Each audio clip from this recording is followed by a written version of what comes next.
Samantha हमेशा से सोचती थी कि उसके परिवार का घर साधारण था, कुछ खास नहीं।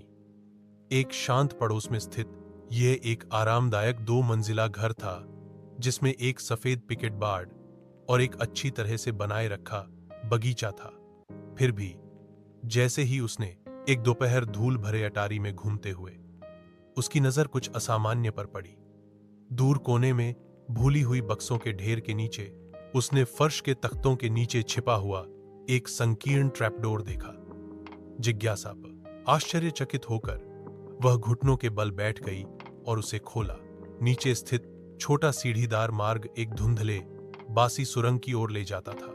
दीवारें पत्थर से बनी थीं और एक हल्की ठंडी हवा अंदर से फुसफुसाती हुई प्रतीत होती थी। दिल धड़कते हुए सामंथा सावधानी से नीचे उतरी, उसकी टॉर्च अंधेरे को चीरती हुई। सुरंग उसकी उम्मीद से कहीं अधिक लंबी खिंची हुई थी, जो पृथ्वी के नीचे मुड़ती और मुड़ती थी। वह हिला नहीं सकी। उसे यह महसूस हो रहा था कि वह अतिक्रमण कर रही है, कि कुछ उसका इंतजार कर रहा था।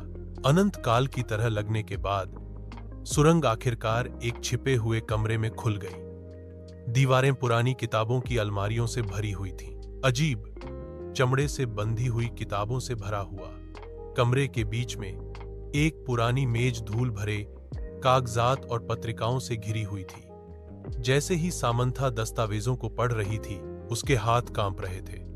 रिकॉर्ड, डीएस ने मना किए गए अनुष्ठानों और गुप्त समाजों की बात की। उसके परिवार का नाम बार बार उल्लेख किया गया। जितना अधिक उसने पढ़ा, उतना ही उसे एहसास हुआ कि उसके परिवार का इतिहास अंधेरे रहस्यों से जुड़ा हुआ था। रहस्य यह दफन रहने के लिए था।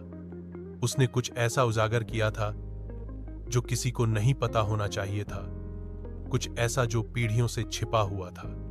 जैसे ही खोज का भार उस पर पड़ा, उसने सबसे हल्की आवाज सुनी। उसके पीछे से आवाज आई, एक फुसफुसाहट, धीमी और ठंडी। वह अकेली नहीं थी।